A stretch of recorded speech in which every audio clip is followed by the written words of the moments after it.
علیکم۔ رات کے 8 بجے ہیں۔ یہ ریڈیو پاکستان ہے۔ خبرنامے کے ساتھ حاضر ہیں عرفانہ شاہین اور رضوان ہاشمی۔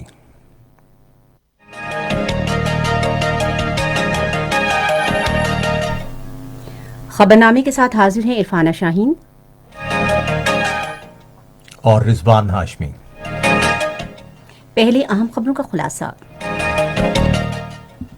ملک میں کرونا وائرس شدت اختیار کرنے سے گزشتہ 24 گھنٹے کے دوران مہلک وائرس سے 32 افراد جاں بحق، جبکہ مزید 1297 مریضوں میں اس وائرس کی تشخیص ہوئی ہے۔ دنیا بھر میں کرونا وائرس کی وبا سے ہلاکتیں 2,40,000 سے بڑھ گئی ہیں، جبکہ مصدقہ مریضوں کی تعداد 34 لاکھ سے زائد ہے۔ وزیر اعظم نے لاک ڈاؤن کے باعث بے روزگار ہونے والے افراد کو امداد فراہم کرنے کے لیے آج اسلام آباد میں ویب پورٹل کا آغاز کیا۔ عمران خان نے افتتاحی تقریب سے خطاب کرتے ہوئے مستحق خاندانوں میں کرونا ریلیف فنڈ کے تحت عطیات کی شفاف تقسیم کی یقین دہانی کرائی ہے۔ حکومت نے بیرون ملک پھنسے ہوئے مزید پاکستانیوں کو وطن واپس لانے کے لیے آئندہ 10 دن میں 30 پروازیں چلانے کا فیصلہ کیا ہے۔ مشیر تجارت نے کہا ہے کہ ملک میں جاری لاک ڈاؤن کے باعث ملکی برآمدات کا $25 ارب کا ہدف حاصل نہیں کیا جا سکتا۔ پنجاب میں کل سے روزانہ کرونا وائرس کے 6,000 ٹیسٹ کیے جائیں گے۔ امریکہ میں کرونا وائرس کے مریضوں کے علاج معالجے کے لیے ایبولا کے مرض کی دوا ہنگامی بنیادوں پر استعمال کرنے کی اجازت دے دی گئی ہے۔ پاکستان نے کنٹرول لائن پر بھارتی قابض فوج کی طرف سے جنگ بندی کی حالیہ خلاف ورزیوں پر بھارت سے شدید احتجاج کیا ہے۔ مقبوضہ کشمیر کے ضلع پلوامہ میں آج بھارتی فوج نے ریاستی دہشت گردی کی تازہ کارروائی کے دوران 2 کشمیری نوجوانوں کو شہید کر دیا۔ عراق کے صوبے صلاح الدین میں ایک سیکورٹی چیک پوسٹ پر شدت پسندوں کے حملے میں 11 فوجی ہلاک ہو گئے ہیں۔ اور اب خبریں تفصیل کے ساتھ۔ ملک میں کرونا وائرس کے مصدقہ مریضوں کی تعداد 18,114 ہو گئی ہے۔ National command and operation centre کے مطابق پنجاب میں 6,733، سندھ میں 6,675، خیبر پختونخوا میں 2,799، بلوچستان میں 1,136، گلگت بلتستان میں 340، وفاقی دارالحکومت اسلام آباد میں 365 اور آزاد کشمیر میں 66 افراد میں وائرس کی تشخیص ہوئی ہے۔ کرونا وائرس سے اب تک 4,715 مریض صحتیاب ہو چکے ہیں، جبکہ گزشتہ 24 گھنٹے کے دوران مزید 32 اموات کے بعد جاں بحق افراد کی تعداد 417 ہو گئی ہے اور اس دوران 1,297 افراد میں وائرس کی تشخیص ہوئی ہے۔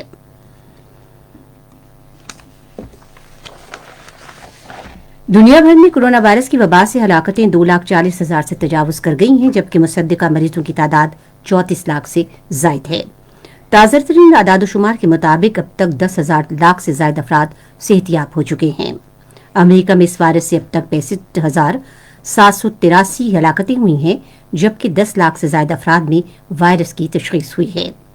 اٹلی اس وبا سے متاثرہ دوسرا بڑا ملک ہے، جہاں 28,236 افراد ہلاک اور 2,07,428 افراد متاثر ہوئے ہیں، جس کے بعد برطانیہ میں 27,500 سے زائد افراد اس وائرس کے باعث جان کی بازی ہار چکے ہیں، جبکہ 1,77,000 سے زائد افراد اس وائرس میں مبتلا پائے گئے ہیں۔ وزیر اعظم عمران خان نے کرونا وائرس کے تناظر میں لاک ڈاؤن سے بے روزگار ہونے والے افراد کو مدد فراہم کرنے کے لیے آج اسلام آباد میں ایک ویب پورٹل کا آغاز کیا۔ وزیر اعظم نے اس موقع پر خطاب کرتے ہوئے یقین دلایا کہ کرونا وائرس کے لیے وزیر اعظم کے امدادی فنڈ میں عطیات کرونا وائرس سے متاثرہ مستحق خاندانوں میں شفافیت کے ساتھ تقسیم کیے جائیں گے۔ وزیر اعظم نے کہا کہ وہ امدادی فنڈ کی خود نگرانی کر رہے ہیں اور اس کی تفصیلات آڈٹ کے بعد منظر عام پر لائی جائیں گی۔ مزید تفصیلات ہمارے اسلام آباد کے نمائندے عمران لطیف کی اس رپورٹ میں۔ اسلام آباد میں کرونا ریلیف فنڈ کے ویب پورٹل کے آغاز کی تقریب سے خطاب کرتے ہوئے وزیر اعظم عمران خان نے احساس کیش پروگرام کے دوسرے مرحلے کے لیے ویب پورٹل کے آغاز کا بھی اعلان کیا، جہاں ملازمت سے محروم ہونے والے افراد اندراج کر کے رقم کے اصول کے لیے خود کو رجسٹر کروا سکتے ہیں۔ انہوں نے کہا کہ اب تک 3 ہفتوں میں 68 لاکھ خاندانوں میں 81 ارب روپے سے زائد رقم تقسیم ہو چکی ہے۔ وزیر اعظم عمران خان کا کہنا تھا کہ میں خود کورونا ریلیف فنڈ کی نگرانی کر رہا ہوں اور اس کے تحت رقم شفاف طریقے سے تقسیم کی جائے گی۔ میں میں آپ کو یقین دلوانا چاہتا ہوں کہ یہ جو بھی آپ پیسہ دے رہے ہیں یہ سارا ٹرانسپیرنٹ طریقے سے یہ آپ کے سامنے بتایا جائے گا یہ کدھر خرچ کیا گیا. یہ خود میں اس کو مانیٹر کر رہا ہوں کہ یہ واقعی ان لوگوں تک جا رہا ہے. اس سب پیسے کا آڈٹ ہوگا, قوم کے سامنے اس کی پوری میں تفصیلات بھی دوں گا. اس موقع پر بریفنگ دیتے ہوئے معاون خصوصی برائے سماجی تحفظ ڈاکٹر ثانیہ نشتر نے کہا کہ احساس کیش پروگرام کے دوسرے مرحلے میں وہ افراد حکومت کے پورٹل پر رجسٹر ہو سکتے ہیں جو کورونا وائرس کے باعث ملازمت سے محروم ہو چکے ہیں. ڈاکٹر ثانیہ نشتر نے یقین دلایا کہ رقم کی تقسیم میں شفافیت کو یقینی بنایا جائے گا. یہ شفافیت کے پیش نظر یہ تمام تحصیل لیول کا جو ڈیٹا ہے یہ ہم نے وزیر اعظم کی ہدایت کے مطابق اور ان کی خواہشات کے مطابق اس کو رول بیسڈ اور ٹوٹلی ٹرانسپیرنٹ رکھا ہے ابھی تک, اور انشاءاللہ آگے بھی ایسے ہی چلیں گے. اس موقع پر خطاب کرتے ہوئے وفاقی وزیر صنعت حماد اظہر نے کہا کہ حکومت 5 سے 70 کلو واٹ بجلی ماہانہ استعمال کرنے والے افراد کے 3 ماہ کا بجلی کا بل ادا کرے گی. اگر آپ کی 5 کلو واٹ تک کا کنیکشن ہے کمرشل, یا آپ کا تقریباً 70 کلو واٹ تک بجلی کا کنیکشن ہے, تو حکومت پاکستان جب بھی آپ اپنا کاروبار دوبارہ شروع کریں گے تو 3 ماہ اگلے حکومت آپ کا بل ادا کرے گی. اس سے 35 لاکھ چھوٹے کاروبار جو ہے وہ بینیفٹ کریں گے. حکومت نے ایف بی آر کے 100 ارب کے ریفنڈ فوری طور پہ ایشو کیے. اسی طرح اب ہم مزید کام کر رہے ہیں ایس ایم ایز کے لیے کہ بلا ضمانت اور قرضہ حسنہ کی اسکیم ان کے لیے لائی جائے. انہوں نے کہا کہ دیگر اقدامات میں شرح سود میں کمی, تعمیراتی شعبے کے لیے غیر معمولی مراعات اور چھوٹے کاروباروں کے لیے بلا سود قرضے بھی شامل ہیں. وزیر اعظم عمران خان نے کہا ہے کہ پاکستان کورونا وائرس کی وبا کے چیلنج پر قابو پانے کے لیے اپنے روس کے دوستوں کے ساتھ ہے. آج ایک ٹویٹ میں انہوں نے کہا کہ وائرس ایک مشترکہ چیلنج ہے. انہوں نے کہا کہ روس کے وزیر اعظم میخائیل میشرتوف وائرس سے جلد صحتیابی کے لیے میں ان کے لیے نیک خواہشات کا اظہار کرتا ہوں. قومی سلامتی کے بارے میں معاون خصوصی ڈاکٹر معید یوسف نے کہا ہے کہ حکومت کا ہدف بیرون ملک پھنسے ہوئے تمام پاکستانیوں کو بحفاظت جلد وطن واپس لانا ہے. انہوں نے اسلام آباد میں صحت کے معاون خصوصی ڈاکٹر ظفر مرزا کے ساتھ ایک نیوز کانفرنس سے خطاب کرتے ہوئے کہا کہ اب تک 38 ممالک سے 15,000 سے زائد پاکستانیوں کو واپس لایا جا چکا ہے. معید یوسف نے کہا کہ اگلے 10 دنوں میں 30 پروازیں چلائی جائیں گی, جن میں متحدہ عرب امارات, سعودی عرب اور قطر کو ترجیح دی جائے گی, کیونکہ 1 لاکھ پھنسے ہوئے پاکستانیوں میں 90% خلیجی ممالک میں ہیں. انہوں نے کہا کہ پھنسے ہوئے پاکستانیوں کو واپس لانے میں سہولت کے لیے افریقہ سمیت دیگر ریجنز کے لیے بھی پروازیں چلائی جائیں گی. ہماری پرائیورٹی وہ لوگ ہیں جو ایمرجنسی بیسس پہ جن کو واپس لانا ضروری ہے. ہمارا مزدور طبقہ جو گلف میں جن کی نوکریاں ختم ہو گئیں یا ان کی نوکریوں کو سسپینڈ کر دیا گیا, ان کے پاس بالکل وسائل نہیں ہیں کہ وہ وہاں رہ سکیں, وہ بالکل سڑک پہ آ چکے ہیں. وہاں پہ ہمارے قیدی کچھ ممالک نے رہا کیے ہیں, ظاہری بات ہے ان کے پاس کوئی جانے کی جگہ نہیں ہے. زائرین تھے وہ کافی حد تک ہم واپس لے آئے ہیں. پھر ایسے لوگ جن کے ویزا ایکسپائر ہو گئے اور وہ وہاں اب انلیگل کیٹیگری میں چلے جائیں گے یا چلے گئے ہیں, ان کو واپس لانا ضروری ہے. معاون خصوصی نے کہا کہ پروازیں ہم اپنی ٹیسٹنگ اور قرنطینہ کی استعداد کار کو مد نظر رکھ کر چلا رہے ہیں. انہوں نے مزید کہا کہ پاکستانیوں کی وطن واپسی کا عمل ٹیسٹنگ اور قرنطینہ کی استعداد کار میں بہتری کے ساتھ آنے والے دنوں میں مزید تیز کیا جائے گا. انہوں نے واپس آنے والے پاکستانیوں سے اپیل کی کہ وہ وبا کی پھیلاؤ کی روک تھام کے لیے موجودہ لائے عمل پر سختی سے عمل کریں. معید یوسف نے وضاحت کی کہ بیرون ملک جانے کے خواہشمند پاکستانیوں پر کوئی پابندی نہیں ہے. انہوں نے کہا کہ یہ پاکستانی پی آئی اے یا قطر ایئر ویز کے ذریعے سفر کر سکتے ہیں. صحت کے معاون خصوصی ڈاکٹر ظفر مرزا نے ایک بار پھر عوام سے اپیل کی کہ وہ کورونا وائرس کی روک تھام کے لیے ضروری احتیاطی اقدامات اور قواعد و ضوابط پر عمل کریں. پاکستان میں بتدریج ٹیسٹوں کی تعداد بڑھ رہی ہے. اب تک ٹوٹل جو ٹیسٹ ہو چکے ہیں وہ 1,94,000 تقریباً ٹیسٹ ہو چکے ہیں, اور پچھلے 24 گھنٹوں میں بھی جو ٹیسٹ ہوئے وہ اب تک کے کسی بھی ایک دن میں ہونے والے ٹیسٹوں کی تعداد میں سب سے زیادہ ہے, 9,164. کورونا وائرس سے متاثرہ ملک سوڈان میں پھنسے 252 پاکستانیوں کو لے کر ایک خصوصی پرواز پی کے 786 آج خرطوم سے کراچی کے لیے روانہ ہوئی. آج جاری پریس ریلیز میں خرطوم میں پاکستانی سفارت خانے نے یقین دلایا ہے کہ وہ باقی ماندہ پاکستانیوں کے انخلاء کے لیے شراکت داروں کے ساتھ مل کر اپنی انتھک کوششیں جاری رکھے گا. اس موقع پر سفیر سرفراز سپرا نے پھنسے ہوئے پاکستانیوں کے انخلاء کے سلسلے میں ہر ممکن تعاون پر سوڈان کی حکومت کا شکریہ ادا کیا. انہوں نے کہا کہ وزارت امور خارجہ حکومت پاکستان پی آئی اے اور بلال مسجد خرطوم کی مشترکہ کوششوں کے ذریعے ایک مشکل ٹاسک مکمل کر لیا گیا ہے. یہ خبریں آپ ریڈیو پاکستان سے سن رہے ہیں. مشیر تجارت عبدالرزاق داؤد نے کہا ہے کہ ملک میں لاک ڈاؤن کی جاری صورتحال کے باعث ملکی برآمدات کا 25 ارب ڈالر کا ہدف حاصل نہیں کیا جا سکتا. انہوں نے وائس آف امریکہ کو ایک انٹرویو میں کہا کہ اس سال برآمدات کا ہدف 22 ارب ڈالر تک کم ہو سکتا ہے. مشیر تجارت نے کہا کہ گزشتہ ماہ برآمدات میں 50% تک کمی آئی، جبکہ جاری صورتحال کے باعث ترسیلات زر بھی کم ہوئیں. عبدالرزاق داؤد نے آئندہ مہینوں میں صنعتی شعبہ کھولنے کا عزم بھی ظاہر کیا تاکہ مقامی برآمد کنندگان جاری صورتحال اور عالمی تجارتی منڈی میں اہم تبدیلی سے زیادہ فائدہ اٹھا سکیں. ریلوے کے وزیر شیخ رشید احمد نے یقین دلایا ہے کہ کرونا وائرس کی وبا کے تناظر میں پاکستان ریلوے کے کسی افسر یا ملازم کو ملازمت سے فارغ نہیں کیا جائے گا. انہوں نے آج لاہور میں صحافیوں سے گفتگو کرتے ہوئے ادارے کے ملازمین کی انتھک کوششوں کی تعریف کی. انہوں نے کہا کہ وزارت ضابطۂ کار پر عمل درآمد کے ساتھ محدود پیمانے پر ریل گاڑیاں چلائے گی. ہمارا ریلوے کا مزدور عظیم مزدور ہے کہ اس نے کرونا وائرس کے دوران بھی کوشش کی ہے کہ یہ بوسیدہ ٹرینیں ٹھیک ہوں، اور اسے ٹھیک کرنے کے لیے اس نے اپنی جان مال کی ہے. اسی لیے میں نے سجیشن پیش کی ہے کہ ریلوے کے مزدوروں کا ایک گریڈ بڑھانا بڑا ضروری ہے. ریاستی اور سرحدی علاقوں کے وزیر مملکت شہریار آفریدی نے کہا ہے کہ پناہ گزینوں کے بارے میں اقوام متحدہ کے ہائی کمشنر نے پاکستان کے احساس پروگرام کی طرز پر ایک پروگرام شروع کرنے کا فیصلہ کیا ہے، جس کے تحت لاک ڈاؤن میں پھنسے 36,000 افغان پناہ گزین خاندانوں کو 12,000 روپے کی امداد فراہم کی جائے گی. انہوں نے یہ بات اسلام آباد میں افغان پناہ گزینوں کے کیمپ میں 1,500 خاندانوں میں کھانے پینے کی اشیاء تقسیم کرنے کے بعد افغان مہاجرین کے اجتماع سے خطاب کرتے ہوئے کہی. وزیر مملکت نے کہا کہ پناہ گزینوں کے بارے میں اقوام متحدہ کے ہائی کمشنر نے دوسرے مرحلے میں ہر خاندان کو 12,000 روپے کی امداد فراہم کرنے کا منصوبہ بنایا ہے. انہوں نے کہا کہ افغانستان سے امن عمل کے حوالے سے اچھی خبریں آ رہی ہیں، کیونکہ پاکستان جنگ سے تباہ حال افغانستان میں قیام امن کے لیے امن مذاکرات میں سہولت فراہم کر رہا ہے. شہریار آفریدی نے کہا کہ افغانوں کے درمیان امن مذاکرات کی بحالی جلد متوقع ہے، جس سے خطے میں امن اور ترقی کی راہ ہموار کرنے میں مدد ملے گی. انہوں نے کہا کہ افغانستان میں امن کی بحالی سے افغان مہاجرین کی ان کے وطن باعزت واپسی میں بھی مدد ملے گی.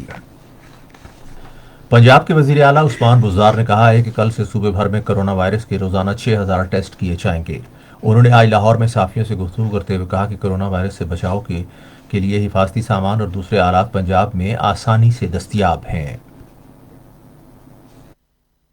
ابتدائی طور پر 6 اضلاع میں سمارٹ سیمپلنگ کا آغاز کر رہے ہیں. ان اضلاع میں لاہور، راولپنڈی، ملتان، گوجرانوالہ، گجرات اور فیصل آباد شامل ہیں. سمارٹ سیمپلنگ پلان کے تحت غیر محفوظ طبقات کو مختلف کیٹیگریز میں تقسیم کیا گیا ہے. میڈیا ہاؤسز، قانون نافذ کرنے والے اہلکار، انتظامی افسران کے دفاتر، ہیلتھ ورکرز، ٹی بی اور ایڈز کے مریض، ہسپتالوں میں زیر علاج حاملہ خواتین اور جیلوں میں بند قیدی. وزیر اعلیٰ نے کہا کہ ہم نے کم خطرے والی صنعتوں کو کھولنے کا عمل مکمل کر لیا ہے اور بازار وفاقی حکومت کی اجازت ملنے کے بعد کھولے جائیں گے. انہوں نے کہا کہ حکومت نے وزیر اعظم کے احساس ایمرجنسی کیش پروگرام کے تحت 28 لاکھ مستحق خاندانوں میں 34 ارب روپے کی امداد تقسیم کی ہے اور بقیہ 25 لاکھ خاندانوں کی امداد پروگرام کے اگلے مرحلے میں فراہم کی جائے گی. انہوں نے کہا کہ رمضان پیکج کے تحت 10 لاکھ خاندانوں میں 3-3 ہزار روپے جلد تقسیم کیے جائیں گے. پاک بحریہ ملک کے مختلف حصوں میں کرونا وائرس سے متاثرہ مستحق لوگوں کی انسانی اور طبی امداد فراہم کر رہی ہے. پاک بحریہ نے آج ایک پریس ریلیز میں کہا کہ پاک بحریہ کے فوجی بلوچستان اور سندھ کے ساحلی علاقوں اور پنجاب اور خیبر پختونخوا کے دور دراز علاقوں تک پہنچے اور مستحق اور ضرورت مند خاندانوں میں خوراک اور دیگر اشیاء ضروریہ اور ذاتی تحفظ کا سامان تقسیم کیا. فوج نے پنجاب میں بھاولپور، فیصل آباد، حافظ آباد، لاہور، نارووال اور پسرور کے چھوٹے دیہی علاقوں اور قصبوں میں سامان تقسیم کیا. سندھ میں ٹھٹھا، سجاور اور بدین کے ضلعی ہسپتالوں میں ڈاکٹرز اور طبی عملے میں ذاتی تحفظ کا سامان اور کورونا کی ٹیسٹنگ کٹ سمیت طبی سامان تقسیم کیا گیا. بلوچستان میں جوانی، پشو خان، گوادر اور سربندر کے نواحی ساحلی علاقوں کے قصبوں میں راشن کے ہزاروں تھیلے بھی تقسیم کیے گئے. خیبر پختونخوا میں ڈیرہ اسماعیل خان، مردان اور چترال میں ضرورت مند خاندانوں میں چشموں، دستانوں، ماسک، سینیٹائزرز اور میڈیکل کٹ سمیت راشن اور نقد رقم اور طبی سامان تقسیم کیا گیا. وزارت صحت اور وفاقی دارالحکومت اسلام آباد کی انتظامیہ کی مشترکہ ٹیم نے آج اسلام آباد میں تمام قرنطینہ مراکز کا اچانک دورہ کیا. ٹیم نے پاک چائنا سینٹر ہاسٹل سٹی، چٹھا بختاور اور پرائیویٹ ہوٹلوں کا دورہ کیا اور جائزہ لیا کہ تمام سروسز معیار کے مطابق فراہم کی جا رہی ہیں یا نہیں۔ امریکہ میں خوراک اور ادویات کے ادارے نے کرونا وائرس کے مریضوں کے علاج کے لیے ایبولا کے مرض کی دوا ہنگامی بنیادوں پر استعمال کرنے کی اجازت دے دی ہے۔ اس دوا کی منظوری حال ہی میں اس کے تجرباتی استعمال کے بعد دی گئی، جس سے کرونا وائرس کے متعدد مریض جلد صحتیاب ہوئے۔ یہ خبریں ریڈیو پاکستان سے نشر کی جا رہی ہیں۔ بھارتی فوج نے گزشتہ رات کنٹرول لائن پر ایک بار پھر بلا اشتعال فائرنگ کی، جس سے ایک بے گناہ خاتون زخمی ہو گئی۔ فوج کے شعبہ تعلقات عامہ کے مطابق بھارتی فوج نے حاجی پیر اور سانگ کے سیکٹرز میں راکٹوں، بھاری مارٹر گولوں اور توپ خانے سے شہری آبادی کو نشانہ بنایا۔ پاکستان نے کنٹرول لائن کے حاجی پیر اور سانگ سیکٹرز میں بھارتی فوج کی طرف سے جنگ بندی کی حالیہ خلاف ورزیوں پر بھارت سے شدید احتجاج کیا ہے، جس کے نتیجے میں ایک شہری شدید زخمی ہوا۔ بھارت کے ایک اعلیٰ سفارتکار کو آج دفتر خارجہ طلب کر کے احتجاج ریکارڈ کرایا گیا۔ بھارتی فوج کنٹرول لائن اور ورکنگ باؤنڈری پر شہری آبادی والے علاقوں کو مسلسل توپ خانے، بھاری مارٹر گولوں اور خودکار ہتھیاروں سے نشانہ بنا رہی ہے۔ بھارت رواں سال اب تک جنگ بندی کی 940 بار خلاف ورزیاں کر چکا ہے۔ دفتر خارجہ کی ترجمان نے ایک بیان میں بھارتی فوج کی طرف سے بے گناہ شہریوں کو نشانہ بنانے کی مذمت کرتے ہوئے کہا کہ ایسی گھناؤنی کارروائیاں 2003 کے جنگ بندی معاہدے کی سریحاً خلاف ورزی اور تمام مسلمہ انسانی اقدار اور پیشہ ورانہ فوجی طرز عمل کے منافی ہیں۔ بیان میں کہا گیا کہ عالمی قانون کی یہ واضح خلاف ورزیاں کنٹرول لائن پر صورتحال کشیدہ بنانے کی بھارتی کوششوں کی غماز اور علاقائی امن و استحکام کے لیے خطرہ ہیں۔ آزاد جموں کشمیر کے صدر سردار مسعود خان نے اقوام متحدہ کی حالیہ رپورٹ کا خیر مقدم کیا ہے، جس میں مقبوضہ کشمیر میں بھارت کی طرف سے نافذ مواصلاتی پابندیوں کو کشمیر کے اظہار رائے کی آزادی اور دیگر بنیادی حقوق کو سلب کرنے کا ایک ہتھ کنڈا قرار دیا ہے۔ اقوام متحدہ کے خصوصی نمائندے ڈیوڈ کین کی آزادی رائے کے حق کے تحفظ اور اس کے فروغ کے بارے میں رپورٹ میں کہا گیا ہے کہ انٹرنیٹ کی بندش اور دیگر پابندیوں سے خاص طور پر کورونا وائرس کی وبا کے باعث اظہار رائے کی آزادی اور دیگر بنیادی حقوق بری طرح متاثر ہوئے ہیں۔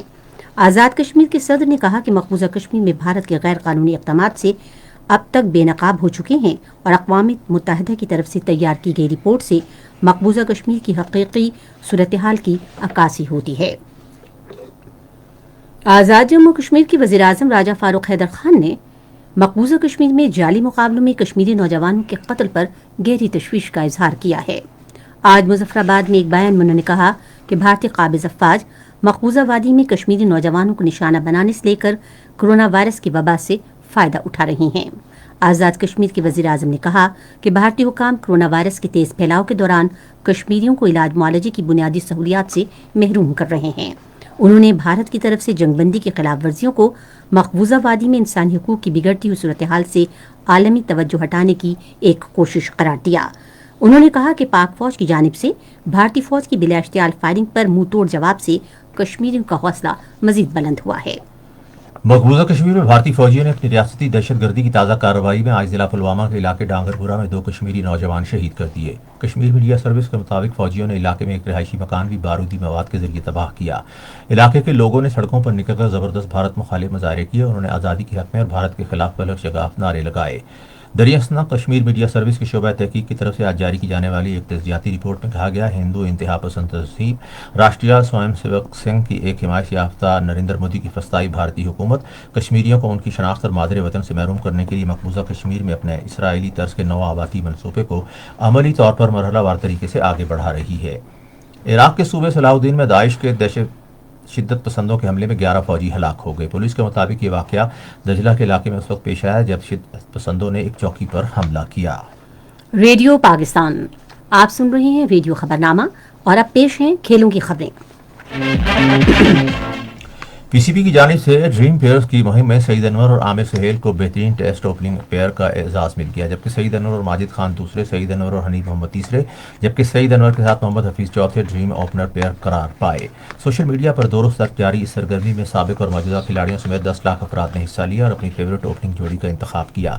اسی سلسلے میں اب کھیل کے شائقین ڈریم مڈل آرڈر بیٹسمینوں کی جوڑیاں منتخب کریں گے۔ قومی ٹیسٹ کپتان اظہر علی کا کہنا تھا کہ ڈریم پیئرز کا سلسلہ بہترین ہے، جس میں شائقین بڑھ چڑھ کر حصہ لے رہے ہیں۔ سابق جنوبی افریقی بیٹسمین ہرشل گبز نے کرونا وائرس سے نمٹنے کی خاطر فنڈ جمع کرنے کے لیے اپنا تاریخ ساز بیٹ نیلامی کے لیے پیش کر دیا۔ انہوں نے 2006 میں آسٹریلیا کے خلاف high scoring one day match کے دوران 435 رنز کا ہدف عبور کرتے ہوئے 175 رنز کی اننگز میں اس بلے کو استعمال کیا تھا۔